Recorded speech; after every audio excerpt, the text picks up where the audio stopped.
సభా కార్యక్రమంలో తరువాత ఆంధ్రప్రదేశ్ తెలుగుదేశం పార్టీ అధ్యక్షులు శ్రీ శ్రీనివాస్ గారిని ప్రసంగించాల్సిందిగా సగౌరవంగా ఆహ్వానిస్తున్నాం.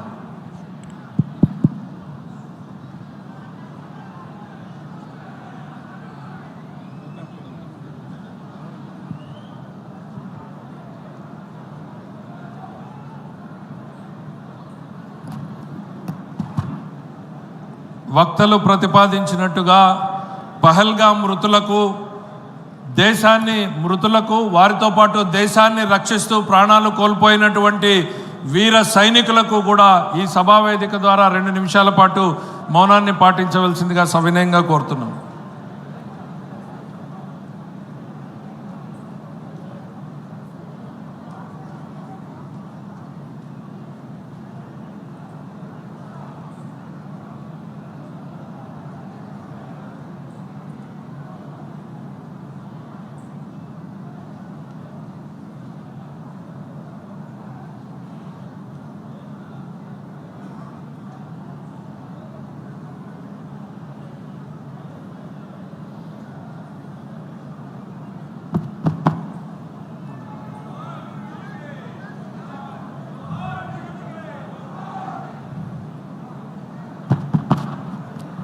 సభా కార్యక్రమంలో తర్వాత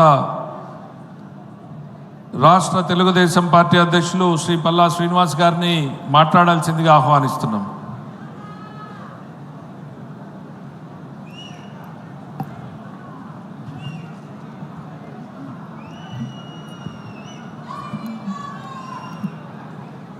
అందరికీ నమస్కారం. మరి ఈరోజు ఈ మహానాడు కార్యక్రమానికి ముఖ్య అతిథిగా విచ్చేసినటువంటి తెలుగుదేశం పార్టీ జాతీయ అధ్యక్షులు ముఖ్యమంత్రి గారైనటువంటి శ్రీ నారా చంద్రబాబు నాయుడు గారికి, అలాగే తెలుగుదేశం పార్టీ జాతీయ ప్రధాన కార్యదర్శి విద్యాశాఖ మంత్రి లోకేష్ గారికి, ఈ వేదిక మీద ఉన్నటువంటి తెలుగుదేశం పార్టీ పోలిట్ బ్యూరో సభ్యులకు, అలాగే కేంద్ర రాష్ట్ర మంత్రివర్గానికి, అలాగే పార్లమెంటు సభ్యులకు, శాసన మండలి సభ్యులకు, శాసన సభ్యులకు, తెలుగుదేశం పార్టీలో వివిధ హోదాల్లో ఉన్నటువంటి నాయకులకు అందరికీ నమస్కారాలు తెలియజేసుకుంటూ స్వాగతం సుస్వాగతం. అలాగే కడప మహానాడు 24-25కి ఈ రాష్ట్ర నలుమూల నుంచి విచ్చేసినటువంటి నాయకులకు స్వాగతం సుస్వాగతం. అలాగే కడపలో ఆతిథ్యం ఇచ్చి సహాయ సహకారాలు అందించినటువంటి కడప తెలుగుదేశం పార్టీ నాయకులకు, కార్యకర్తలకు, కడప జిల్లా ప్రజానికానికి నమస్కారాలు తెలియజేసుకుంటూ స్వాగతం చెప్తున్నాం. అలాగే ప్రపంచవ్యాప్తంగా ఉన్నటువంటి తెలుగు వారికి, అలాగే ఆంధ్ర ప్రజానికానికి నా నమస్కారాలు తెలియజేసుకుంటున్నా. ఈరోజు ఈ మహానాడులో నా అనుభవంగానే చూసుకుంటే, నేను మొట్టమొదటిసారిగా ఒక కార్యకర్తగా మహానాడుకు రావడం జరిగింది. ఆ తర్వాత గాజువాక ప్రజానికం ఆశీర్వాదంతో గాజువాక శాసనసభ్యుడిగా హాజరవడం జరిగింది.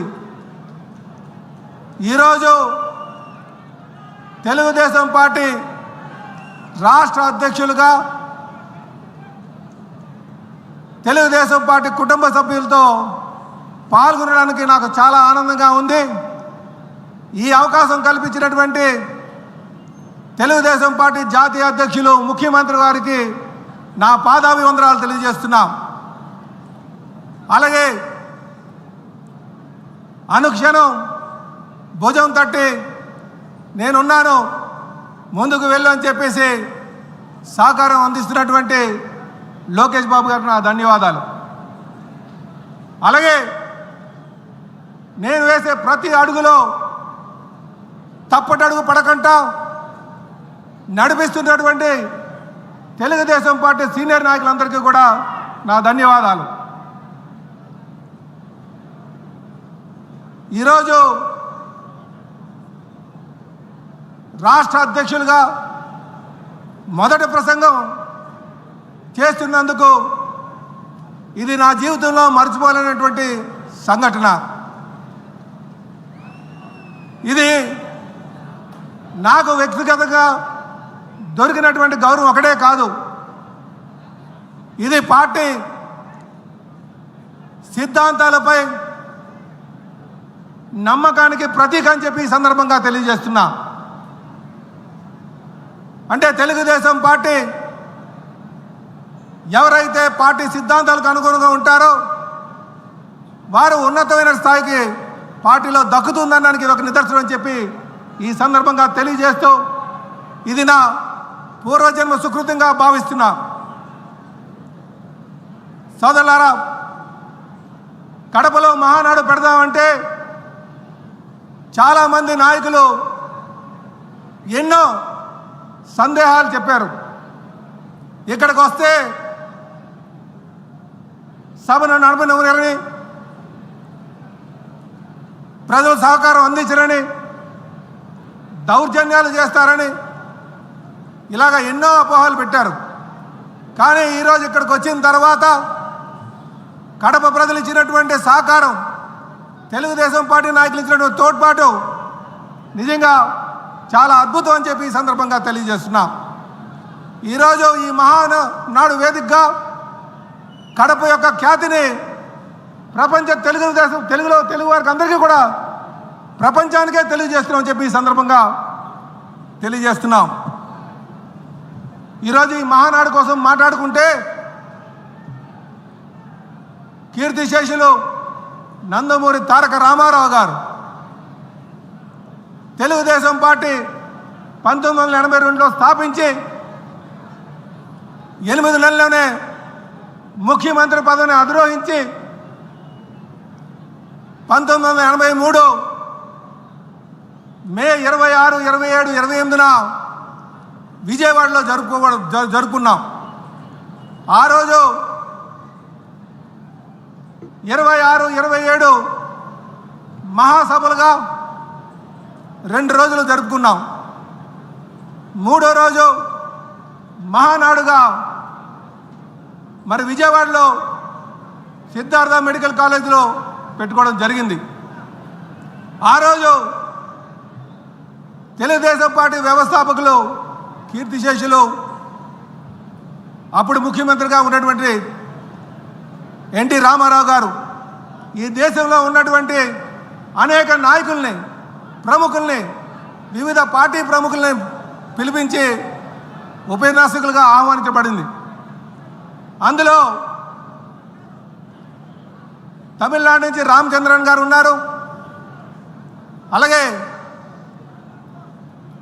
ఎల్కే అద్వానీ గారు ఉన్నారు. బాబు జగజీవన్ రామ్ గారు ఉన్నారు. ఫరూక్ అబ్దుల్లా గారు ఉన్నారు. బహుగణ గారు ఉన్నారు. రామకృష్ణ హెగ్డే గారు ఉన్నారు. ఇలాగ అనేక ప్రముఖులను పిలిచి ఆ మొట్టమొదటి మహానాడులో ఆహ్వానించడం జరిగింది. ఆ రోజు మొదలైనటువంటి ప్రస్థానం ఈరోజు కూడా కొనసాగిస్తున్నారంటే ఆ రోజు కీర్తిశేషులు నందమూరి తారక రామారావు గారి యొక్క ఆలోచన అని చెప్పి ఈ సందర్భంగా తెలియజేస్తున్నాం. దానికి మీ యొక్క సహకారాలు కూడా కారణమని. ఆ రోజు తెలుగుదేశం పార్టీ స్థాపించినప్పుడు తెలుగువాడు అన్న గౌరవంతో తెలుగువాడు ఆత్మగౌరవం అనే నినాదంతో మొదలుపెట్టుకున్నాం. అలాగే సమాజమే దేవాలయం, ప్రజలే దేవుళ్ళు అనే నినాదంతో మొదలుపెట్టుకున్నాం.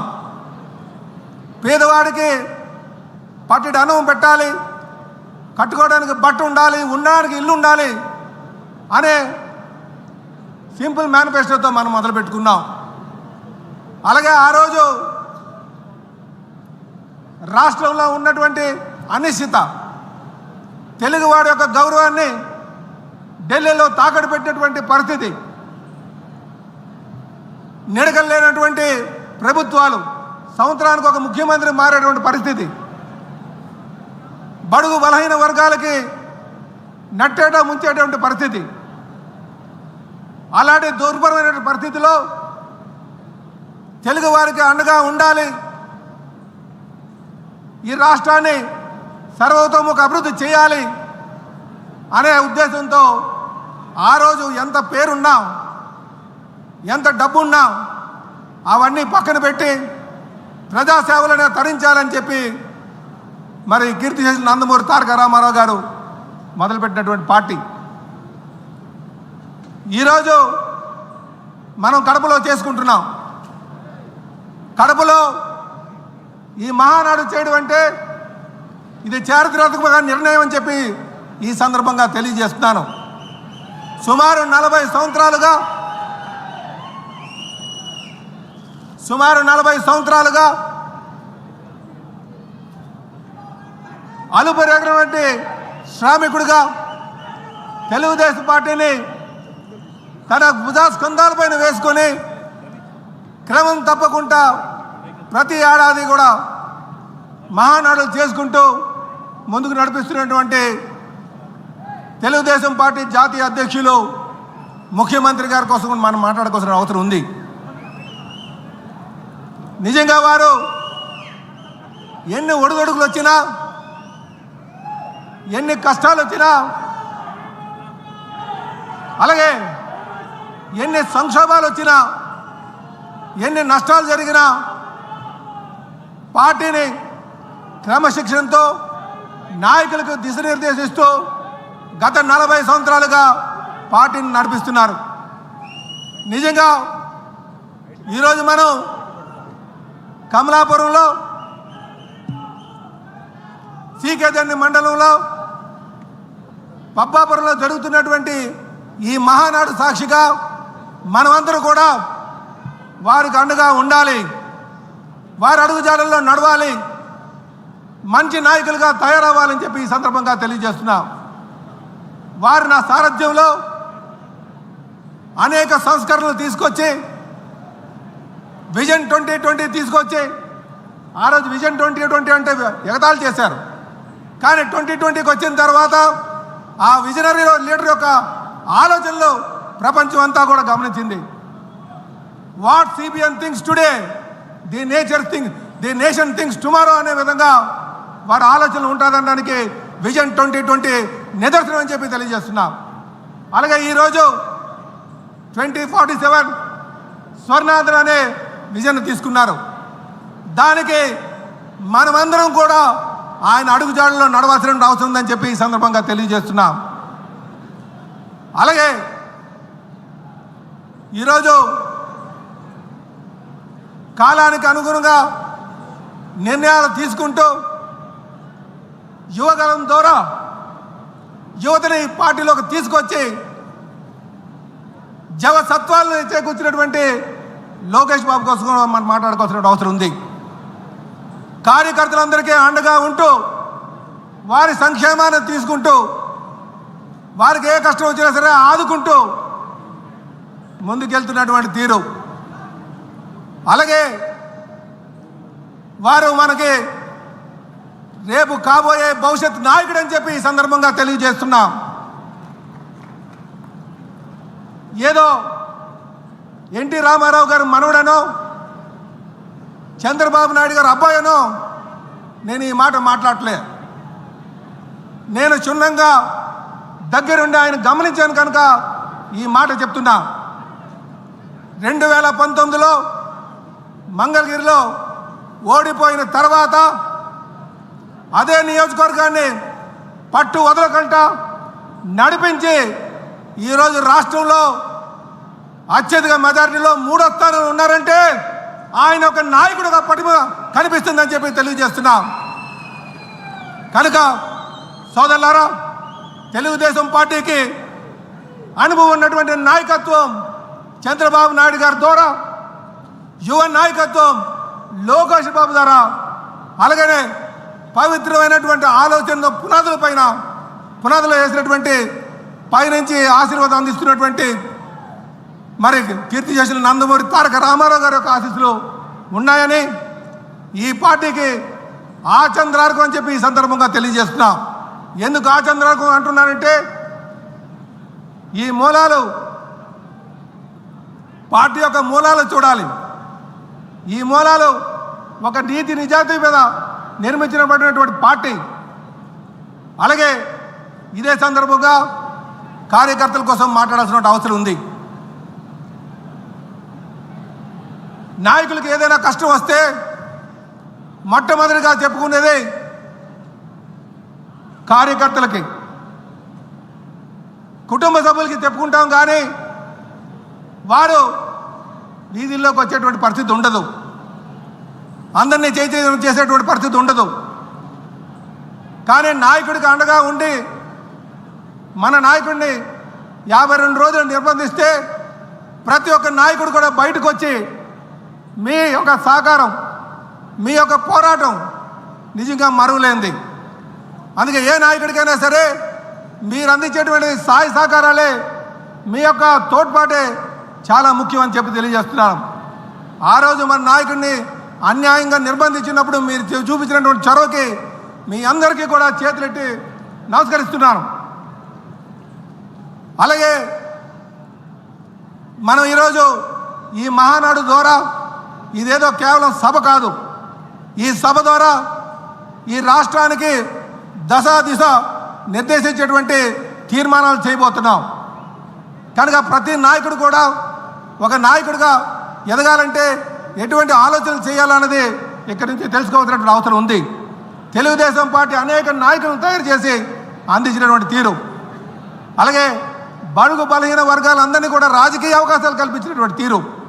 కనుక నాయకులు అన్నవారు, కార్యకర్తలు అన్నవారు పార్టీలో ఉన్నారెప్పుడు ఆర్థిక ఉపేక్ష కాకుండా కేవలం ప్రజల యొక్క సంక్షేమాన్ని దృష్టిలో పెట్టుకొని సమాజ స్థాపన కోసం అందరూ కూడా కృషి చేయాలని చెప్పి ఈ సందర్భంగా తెలియజేస్తున్నాం. అలాగే మనం అధికారంకి వచ్చాం, అందరికీ సముచిత స్థానం ఇవ్వలేకపోవచ్చు, అంత మాత్రాన అలిగి కూర్చోడానికి వీలు లేదు. మనం ఏమాత్రం కూడా ఎమరపాటుతో ఉంటే కాలకేయుల్లాగా వాళ్ళు చూస్తున్నారు. గత 5 సంవత్సరాలుగా ఈ రాష్ట్రాన్ని దోచుకున్నటువంటి వారికి మనం బుద్ధి చెప్పాలి అంటే 29కి